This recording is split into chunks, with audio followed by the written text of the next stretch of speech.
अत्याचारी।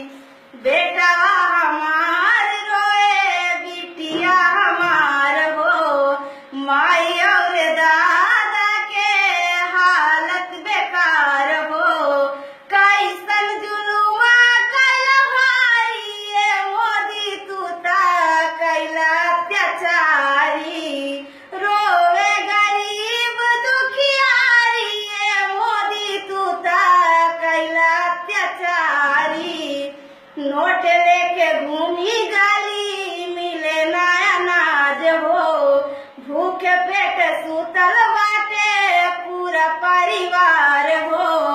कंचना पे विपत पड़ल भारी ये मोदी तू ता कैला अत्याचारी। रोवे गरीब दुखियारी ये मोदी तू ता कैला अत्याचारी। का कहीं कैसे कहीं आज के विपतिया, सोचले न रहल केहू आज के हालतिया। बैंक के चक्कर कटली भारी ये मोदी तू ता कैला अत्याचारी। रोवे गरीब दुखियारी ये मोदी तू ता कैला अत्याचारी।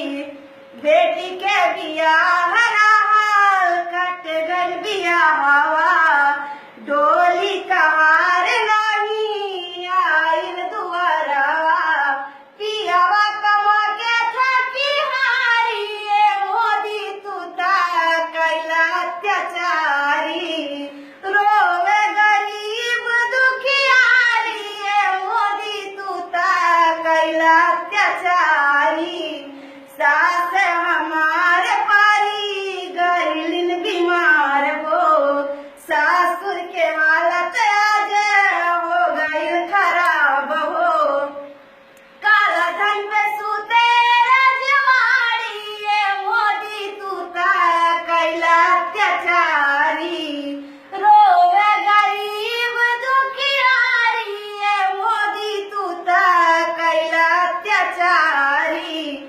माई रोवा दादा रोवा रोवा परिवार हो, वादा कैले रहला तू ता कई देबा आजाद हो।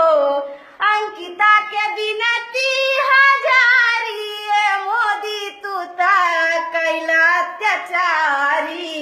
रोवे गरीब दुखियारी ये मोदी तू ता कैला अत्याचारी।